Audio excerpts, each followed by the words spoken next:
जिन लोगों की पात्रता हो रखी है वो तो आप मेंस पे ध्यान दीजिए ढंग से, और जिनकी पात्रता नहीं हुई है वो अभी 1 महीना 1-2 महीने अच्छे से पात्रता को पढ़िए। मेंस को आप बाद में देखना। और क्योंकि पात्रता का लगभग 50-60% आपके मेंस में भी कवर हो जाता है, तो आपको पात्रता की तैयारी बढ़िया से करनी चाहिए, जिससे कि मेंस में भी आपको बेनिफिट ही होगा।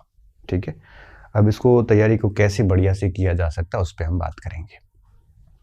देखिए, मुख्य परीक्षा में क्या फॉर्मेट रहता है, थोड़ा मैं कवर कर लेता हूँ। पहले एक बात देखो, मुख्य परीक्षा के अंदर आपके 120 अंक का सब्जेक्ट है, प्लस 20 का उसका टीचिंग मेथड है, तो कुल मिला के 140 अंक का सब्जेक्ट आ जाता है। ठीक है, और मनोविज्ञान और आईसीटी ये दोनों मिलकर आपके 30 अंक के हो जाते हैं। ठीक है, तो ये हो गए 170, पीछे बचे 130। 130 में से आपके राजस्थान का जो जीएस है ये L1 में 100 का है, यहाँ पे 80 का है। और इसके अलावा आपके कुछ प्रबंधन का भाग, आरटीई और प्लस कुछ सामान्य ज्ञान की कुछ और बातें भी हैं, ये हो जाता है 30-50 अंक का। ठीक है, तो कुल मिला के आपके मुख्य परीक्षा के अंदर ये 80 और 50 130 और 30 160 और 140, मतलब ये हो गया आपके 300 अंकों का। मेंस कुछ यूं रहता है 300 अंक का। अगर अपन इसके सामने पात्रता की बात करें, अब इसमें जैसे इंग्लिश है तो इंग्लिश का रहेगा ये 140 का, ये सारा उस हिसाब से रहेगा। जो आपका एसएसटी है तो एसएसटी 120 अंक की एसएसटी रहेगी, और एसएसटी की टीचिंग मेथड रहेंगे 20 के, तो एसएसटी 140 नंबर की रहेगी। इनकी पात्रता में वापस वही 2 भाषाएं रहेगी, 60 अंक का इनका विषय रहेगा। ठीक है, और 60 अंक की भाषाएं रहेगी, 2 भाषाएं लेनी पड़ती है, और 30 का आपके मनोविज्ञान। ठीक है, कितने हो गए 150, तो ये पात्रता का रहेगा। ठीक है, अब जिनकी पात्रता नहीं हुई है उनको पात्रता पे अभी ये 2 महीने फोकस करना चाहिए। कैसे करना है, इसमें बड़ा सिंपल सा मैटर है। आपको मनोविज्ञान पर हर दिन ही पढ़ना है मनोविज्ञान को। आपका मनोविज्ञान अगर बहुत अच्छा है तो ऐसी स्थिति में आप उसको बिल्कुल छोड़ नहीं सकते, 1-आधा घंटा पढ़ते रहिए। क्यों? क्योंकि देखो, मनोविज्ञान के साथ में मेरा ये मानना है कि आप थोड़ा थोड़ा आईसीटी भी पढ़ते रहें। ठीक है, और उसके साथ में ये प्रबंधन और आरटी का पोर्शन भी पढ़ते रहें। तो मुझे लगता है कि डेली आपको 2 से 3 आवर देने चाहिए मनोविज्ञान प्लस आईसीटी प्लस प्रबंधन आरटी को। इससे क्या होगा, ये बहुत बड़ा सेगमेंट है नहीं, और इसके बहाने आप 30 और 50 80 नंबर की तैयारी जो है वो इसके साथ ही कर लोगे। ठीक है ना, और अकेले मनोविज्ञान में भी आप बोर हो जाते हैं, क्योंकि बच्चों ने मनोविज्ञान खूब पढ़ा है। अब पीछे आईसीटी के 3-4 टॉपिक ही है, ज़्यादा नहीं। और प्रबंधन में क्या है, कुछ भी नहीं है। एक एसएमसी एसडीएमसी है, शिक्षा विभाग के नवाचार है, और एक एनईपी है जो शायद यहाँ पे भी बाद में ऐड हो सकती है, क्योंकि इसका सिलेबस अभी मेंस का आना है। और आरटीई है जो इसमें भी है, पात्रता में भी है। देखो, आरटीई तो पात्रता में भी है, प्रबंधन में शैक्षणिक योग्यताएं वगैरह वो उसमें भी अब ऐड कर रखी है सारी। आपको मैं सिलेबस बताऊंगा आगे, आपको सिलेबस पता ही है। तो मुझे यूं लगता है कि आपको अभी पात्रता की तैयारी कर रहे हैं तो आपको 2 से 3 घंटे इसको देने चाहिए, जिसमें मनोविज्ञान, आईसीटी और प्रबंधन आरटी पढ़ना चाहिए। कैसे करना है, जैसे मनोविज्ञान शुरू किया, 1 महीने में 15 दिन में मनोविज्ञान जैसे आपने पढ़ लिया, तो फिर 5-10 दिन आप है वो आरटी पढ़ लीजिए, आरटी और प्रबंधन पढ़ लीजिए, फिर आईसीटी की यूनिट चेक कर लीजिए। ऐसे कर सकते हैं। या फिर जैसे 1 आधा घंटा मनोविज्ञान पढ़ लिया है, 1 आधा घंटा आपने आईसीटी और मैनेजमेंट को दे दिया। जो भी है, आपका दिन का एक समय 2.5-3 घंटे का इन चीज़ों को लेके होना चाहिए, जिसमें मनोविज्ञान को ले लो आप, और साथ में मैं देखो रेड स्कोर कर लेता हूँ, ये रेड स्कोर, इसको पढ़ो और इसके साथ में इसको पढ़ लो और इसके साथ में यह पढ़ लो। इससे क्या होगा कि लगभग आपके 60-70 नंबर का मेंस आपका साथ में तैयार होता रहेगा। ये आप आज से शुरू कर दो, ठीक है। अब दिन का एक बड़ा हिस्सा आप दो सब्जेक्ट को। 60 अंक का विषय है और ये सब्जेक्ट आपको यहाँ पूरा फायदा देगा, ठीक है। अभी आप क्या करना, केवल पात्रता के टॉपिक ही पढ़ना, और फिर जैसे पात्रता की परीक्षा 27 फरवरी को हो जाती है, उसके बाद जो एक्स्ट्रा टॉपिक है मेंस में वो बाद में पढ़ना शुरू करना, पहले केवल पात्रता के सब्जेक्ट पढ़ना। तो इसमें भी आप देख लीजिए कि लगभग 101 नंबर का 100-120 का कवर हो जाएगा, और 50 ये आपके 50-60 का ये कवर हो जाएगा।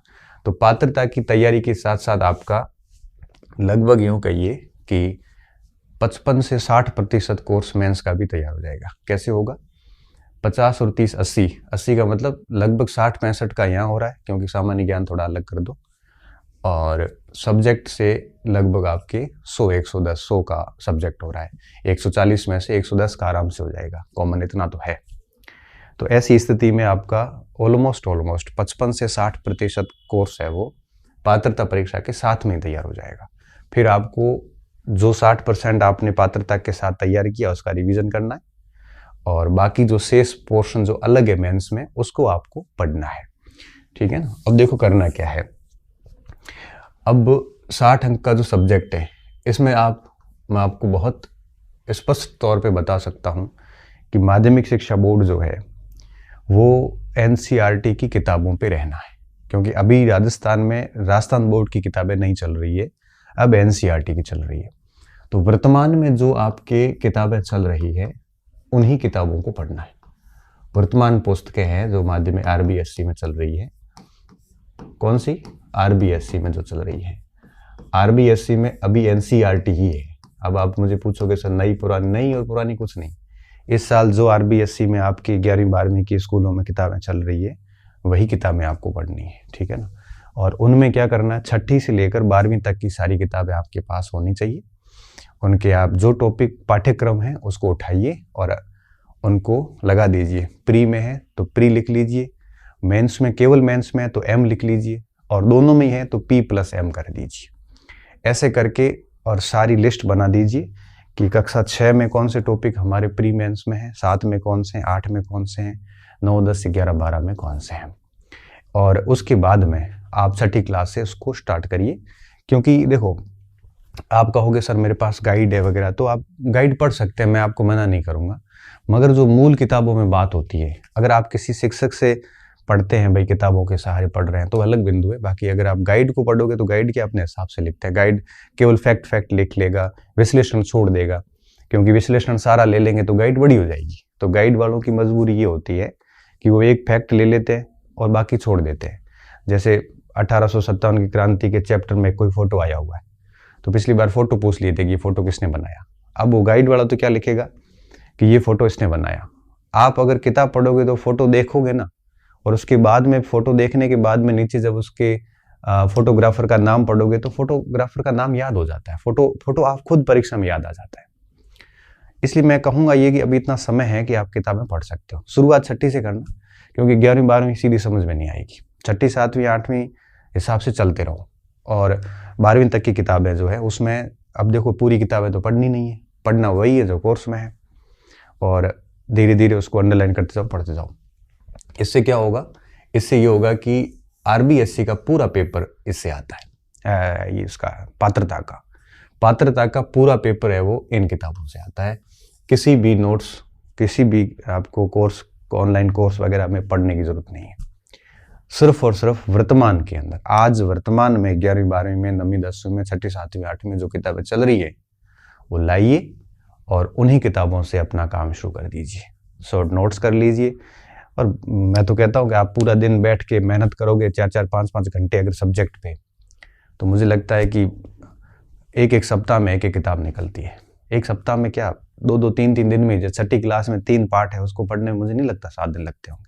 ठीक है 11-12 में टाइम लगेगा, मगर वहाँ चैप्टर भी तो छोटे हैं, मतलब कम है अपने कोर्स में, ज़्यादा चैप्टर भी नहीं है वहाँ के।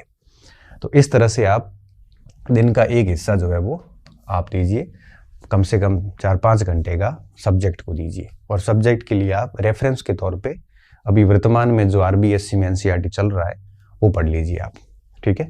और 2-3 घंटे आप मनोविज्ञान और ICT को बढ़िया से दे दीजिए, ठीक है।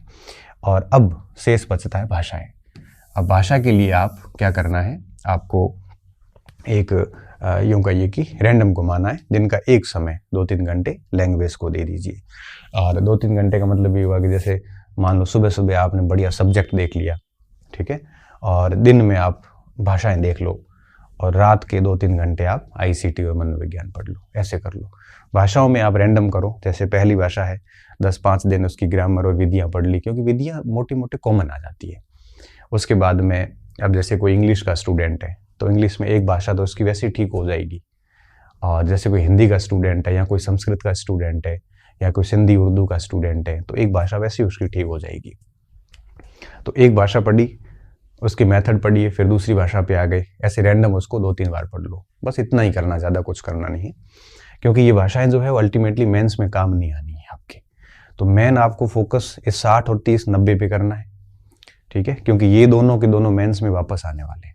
भाषाओं को मोटे मोटे तौर पे ऊपर से पढ़ना है। हाँ, अगर आप भाषा के स्टूडेंट है, जैसे इंग्लिश का है कोई L2 में, या L2 में हिंदी सिंधी उर्दू का है, पंजाबी का है, तो ऐसी स्थिति में एक भाषा को भी बढ़िया से पढ़ के रखोगे तो बढ़िया फायदा होगा उनके। फिर ये काम का नहीं रहेगा, ये काम का ज़्यादा रहेगा, ठीक है ना। तो मेरा कहने ये काम भी ये भी काम का ही रहेगा, क्योंकि उनके भी यही वापस उधर आने वाला है। तो कोशिश ये कीजिए कि आप तीनों पोर्शन साथ में लेके चलें। एक भाषा पूरी होती है, दूसरी उठाइए, दूसरी पूरी होती है, वापस पहले उठाइए, और इस तरह से उसको चलते रहने दीजिए। इससे क्या होगा कि कॉन्फिडेंस रहेगा, पूरी पात्रता तैयार हो जाएगी, नेगेटिव मार्किंग है नहीं, और हमें सारे प्रश्न करने हैं। 5वां विकल्प भरना ही नहीं हमें। 5वां विकल्प का मतलब मैं नहीं करना चाहता, ऐसा भरना ही नहीं हमें। तो सभी 4 विकल्प में से सारा पेपर 150 ही करने, नेगेटिव मार्किंग है नहीं। खाली प्रश्न तो कुछ छोड़ना ही नहीं अपने को, एक भी, है ना। और इस तरह से पात्रता बढ़िया हो जाएगी, और साथ साथ में आपका ये सब्जेक्ट भी ठीक हो जाएगा और मनोविज्ञान ये भी हो जाएगा। फिर आपको मेंस में केवल ये पढ़ना पड़ेगा राजस्थान का जीके, जो कि इतना मुश्किल नहीं है, और साथ में सब्जेक्ट के वे टॉपिक पढ़ने पड़ेंगे जो पात्रता तक नहीं पढ़े थे या पात्रता में थे नहीं, और उसके साथ साथ में पुराने का रिवीजन करना पड़ेगा। तो ये बहुत अच्छे से बैलेंस किया जा सकता है। अब देखिए मैं इसका एक बताता हूँ आपको, सामाजिक का। देखिए आप, अब सामाजिक में वापस वही 20 नंबर की इनकी टीचिंग मेथड है। अब टीचिंग मेथड यहाँ पे भी है, टीचिंग मेथड यहाँ पे भी है, और सेम है पूरे, कुछ भी फर्क नहीं है, सेम है। जैसे सामाजिक अध्ययन की शिक्षण विधियाँ, वो शिक्षण विधियाँ इधर भी है, वापस वही उपागम, चुनौतियाँ, मोटा मोटा सारा कॉमन है, इसमें दिक्कत वाली बात नहीं है। अब देखिए जैसे प्राचीन भारत की सभ्यता और संस्कृति है, तो इसमें आपके सिंधु, वैदिक, बौद्ध, जैन, महाजनपद, वापस वही सिंधु, वैदिक, जैन, बौद्ध, महाजनपद। तो कुल मिला के बात यह है कि अगर आपने इसको ठीक से पढ़ा है तो इसमें बहुत अधिक बाद में मेहनत नहीं करनी पड़ेगी। जैसे उसमें देखो इतिहास, संस्कृति, ये सब आ जाता है। ये आपको पात्रता के अंदर पढ़ा है तो आपका मेंस में भी ये राजस्थान जी के पूरा का पूरा आपके ये पूरा का पूरा आना है। तो सामाजिक वालों को तो इतना फायदा है कि SST जितनी पात्रता हम पढ़ी वो सारी सारी मेंस में है, ठीक है। कुछ टॉपिक छूट जाते हैं, बाकी कोई बहुत बड़ा अंतर नहीं आता यहाँ पे। और SST वालों के लिए मैं आपको बता देता हूँ कि वापस वही 6ठी से लेकर 12वीं तक की जितनी भी SST की किताबें हैं वो सारी किताबें आप लाइए और उनमें ये अंडरलाइन कीजिए। देखो बड़े पौधे पढ़ोगे फायदा कुछ भी नहीं है। मैं आपको कहूँगी कि नहीं आप आर्य ला के पढ़ लो या आप वो बड़ी किताब ला के पढ़ो, कोई मतलब नहीं है इतना। क्योंकि अगर आप हिस्ट्री के हालांकि स्टूडेंट है, ज्योग्राफी के अलग इश्यू है, बाकी बहुत दिक्कत हो जाती है। लेकिन बेहतर ये रहेगा कि आप है वो 6ठी से 12वीं की किताबें लाइए और उसमें ये जो सिलेबस जहाँ जहाँ हैं वहाँ क्लिक करके वो पढ़ लीजिए। जो टॉपिक आपको वर्तमान की एनसीईआरटी में नहीं मिलती है, जो वर्तमान में पाठ्यक्रम में है, तब ऐसी स्थिति में आप एक गाइड रख लीजिए कोई भी पास में, और उस गाइड से जो टॉपिक नहीं मिलते हैं वो गाइड से पढ़ लो आप, ठीक है। इस समय कोर्स पढ़ना, कोचिंग करना फायदेमंद नहीं है, क्योंकि 2 महीने रहे हमारे पास में, और ऐसा नहीं है कि आपकी पात्रता नहीं होगी, आराम से हो जाएगी। मगर दिक्कत सिर्फ इस बात की होती है कि हम मेंस को भी बढ़िया साथ में करें तो ज़्यादा बेहतर है।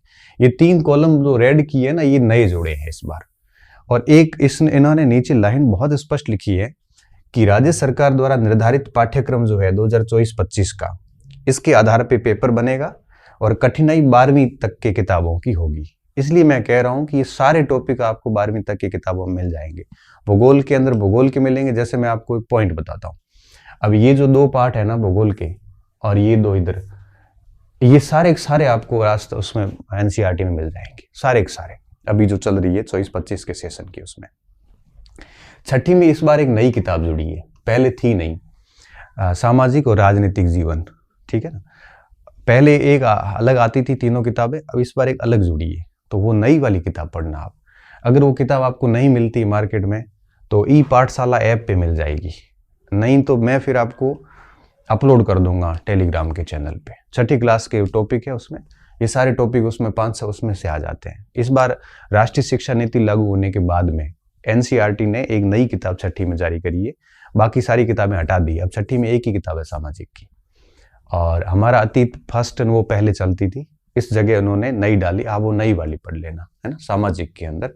और ई पाठशाला पे जाके देख लेना, इंग्लिश में भी चेंज हुआ है, शायद विज्ञान में भी चेंज किया है। तो ई पाठशाला ऐप एनसीईआरटी का ही ऐप है, तो वहाँ पे आप है वो ये सारी किताबें डाउनलोड करके भी पढ़ सकते हैं, ठीक है। तो इस तरह से इसको मैनेज करना। और पुस्तकों में मैं आपको फिर कह रहा हूँ कि ब्रीफ मत पढ़ना, शॉर्ट में कोर्सेज वगैरह बेहतर ये किताब खुद ला के पढ़ लेना, ठीक है। और हाँ, हिस्ट्री में मैं कोशिश करूँगा कि मैं एनसीईआरटी का बैच शुरू कर रहा हूँ, तो आप मुझे नहीं पता कि मैं कब इसको पूरा करवा पाऊँगा, क्योंकि 2-3 महीने आराम से लगेंगे। लेकिन जो टॉपिक मैं पढ़ा रहा हूँ मेरे साथ चलते रहना, और फिर मैं डेली एक आधी क्लास लूँगा, तो आप उसको आराम से देखते रहना। एक क्लास में कोई फ़र्क नहीं पड़ेगा, और जितना मैं नहीं करवा पाता हूँ उसको आप किताब से कर लेना, ठीक है ना। ऐसे आप देख सकते हैं। तो ये L2 का था, और बस ध्यान इस बात का रखना है कि हमें मेंस परीक्षा के बिंदु भी साथ में लेके चलने हैं। जो मेंस में उनके ऊपर विशेष जोर देना है, और स्कूली किताबों को मेन आधार बनाना। मैं फिर बार बार कह रहा हूँ कि बोर्ड की किताबों को आधार बनाना है। और ये बोर्ड में अभी जो चल रही, मैं उनकी बात कर रहा हूँ, अभी बोर्ड में एनसीईआरटी चल रहा है, ठीक है। तो आप करिए इसको बढ़िया तरीके से, उम्मीद करता हूँ। और बाकी सारी चीज़ें छोटी मोटी मैंने जीके वगैरह के लिए आपके L1 वाले वीडियो में बता दी थी, आप उसको वहाँ से भी फॉलो कर सकते हैं, ठीक है। बहुत बहुत धन्यवाद विद्यार्थी, अच्छी रहिए, मस्त रहिए और पढ़ते रहिए।